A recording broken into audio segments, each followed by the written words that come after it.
ताश के पत्तों से कभी महल नहीं बनता और रोने से कभी भी बिगड़ा मुकद्दर नहीं बनता।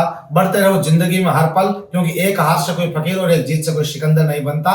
तो दोस्तों, हमेशा जिंदगी में बढ़ते रहना चाहिए, और जो जिंदगी में गुरुदेव जो बढ़ते हैं, मेहनत करते हैं, उस मेहनत का परिणाम जो है ये रमेश चौधरी हमारे सामने लेकर के आया है। उत्कृष्ट होनहार विद्यार्थी जो एसएससी जीडी में बीएसएफ में अंतिम रूप से चयन लेकर के अपने गुरुजन, अपने माता पिता, अपने संस्था, गुरुजनों का सबका सम्मान बढ़ाया है। तो नरेंद्र सर, क्या कहना चाहेंगे आप इस पर? सर, वर्ष 2023 में चौधरी साहब हमारे पास आए थे। ये एलडीसी के बैच में भी थे, पटवार के बैच में थे, पीसीएम के स्टूडेंट थे। तो मैथ और रीजनिंग इनकी स्ट्रॉन्ग थी। यहाँ पर पढ़ने के बाद हिंदी और बेहतर हो गई। जीके साथ साथ पढ़ते थे। सुबह गौरव सर वाली क्लास पढ़ते थे, शाम को मेरी वाली क्लास, और जीके शानदार तैयार करते सर। ऐसे जीडी की भर्ती आई और सिलेक्शन हो गया सर। एक सिलेक्शन जो है ना, इस सिलेक्शन लोगों को तो लगता होगा सिलेक्शन नहीं है सर, बहुत सारे अरमान है। जब मैं बैठा बैठा बात कर रहा था तो उसने कहा था कि सर, जैसे मैंने मेरी डिग्री पूरी की थी, उसके बाद मैं गोवा भी चला गया था दुकान पे काम करने के लिए, और वहां मैंने 3 महीने काम किया, लेकिन वहां पे मेरा मन नहीं लगा। मैं वापस आया और उसके बाद मैंने ठाना था कि मुझे सरकारी नौकरी लगना है। मतलब ये लोगों को तो लगता है कि सिलेक्शन है, बट यहाँ पर सपने थे, अरमान थे, और ये सपने अरमान इसके खुद के भी थे, इसके साथ साथ इनके परिवारजन जो थे ना उनके से। क्योंकि मैं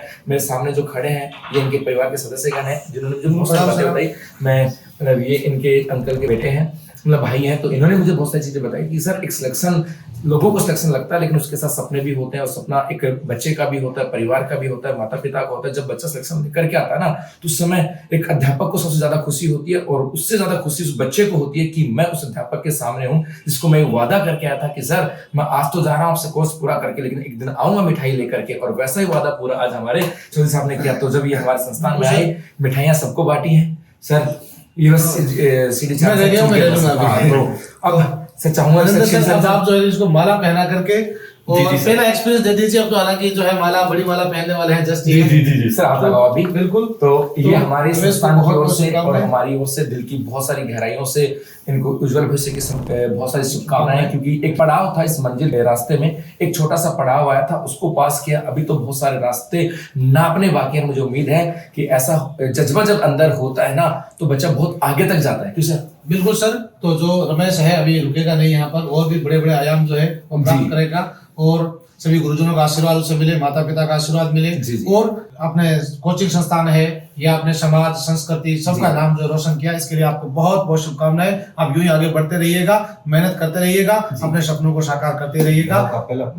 क्या बात है, गांव का पहला, ये गांव का पहला फौजी है। देखो सर, सर क्या होता गांव सर, मारवाड़ के क्षेत्र में आज भी ऐसे बहुत सारे रिमोट एरियाज हैं जहाँ पे सरकारी नौकरी नहीं है, और जब नहीं होती ना और कोई फौजी नहीं होता, तो घर वालों की उम्मीदें ज्यादा बढ़ जाती हैं कि यार मेरा बेटा आएगा, फौजी बन के आएगा। मतलब उन्होंने जब ये पैदा हुआ था, इसके तो शायद सपने हो सकते हैं 12वीं के बाद या कॉलेज के बाद हो, लेकिन माता पिता का सपना जब पैदा होता है तब से प्रारंभ हो जाता है, और वो अपने उस सपनों को सींचते हैं। वो मेहनत करते हैं, खुद कम खा लेंगे लेकिन बेटे को खिलाते हैं। वो अभावों की जिंदगी में रह जाएंगे, लेकिन जब बच्चा हॉस्टल में रहता है तो उसको पूरी फीस देते हैं। तो उन सपनों को जब उन्होंने सींचा था, उन सींचने के बाद जब वो वृक्ष बना, और उस वृक्ष के रूप में जब वृक्ष बना, उसके बाद फल के रूप में आज इसने दिया था एक फौजी बन के। मतलब गाँव का पहला फौजी है। तो दिल की गहराई से बहुत सारी शुभकामनाएं, और हमारी तरफ से सल्यूट है भाई, क्योंकि एक फौजी को तो मेरे ज्यादा बेहतर कौन जान सकता है। नरेंद्र सर, मैं यही कहने वाला था, आप तो जो है झुंझुनू की पावन धरा से आते हैं, और एक स्पीच दिया था जगदीप धनखड़ जी का उस टाइम में कि आप किसी मंदिर में या मस्जिद में आप कहीं पर भी जाकर के अदा करो या नहीं करो,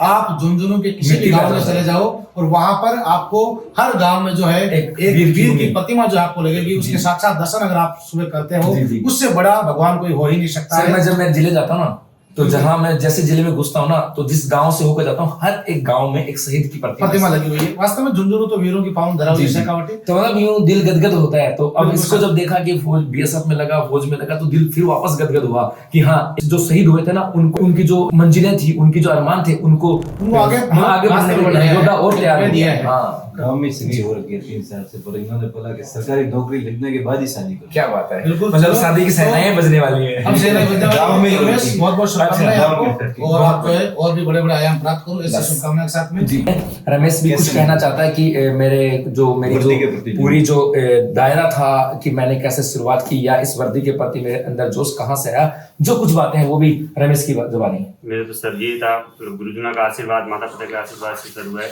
और ये था कि मंजिल को भुला के दिया तो क्या दिया, है तुझमें दम, तुझे पाके दिखा। अरे वाह, क्या बस ये गांव में ऐसा था, मतलब टीचर वगैरह बहुत है, हर फील्ड में बहुत है, सिर्फ आर्मी में नहीं था। तो मेरा टारगेट ये था कि मतलब ऐसी यूनिक जॉब लेनी है जो गांव में किसी के पास ना हो।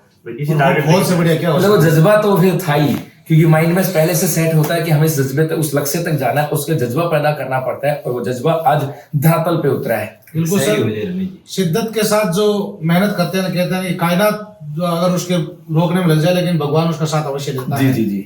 तो भाई रमेश, उत्कर्ष परिवार की ओर से उन्हें और शुभकामनाएं हमारी आपको। पूरी टीम की ओर से आपको बहुत सारी शुभकामनाएं कि आप यूं ही मुस्कुराते रहो, आगे बढ़ते रहो, और अपने परिवारजन का, अपने घर वालों का, अपने समाज का नाम रोशन करते रहो। और ये एक पड़ाव था, अभी तो बहुत सारे पड़ाव पार करने बाकी हैं।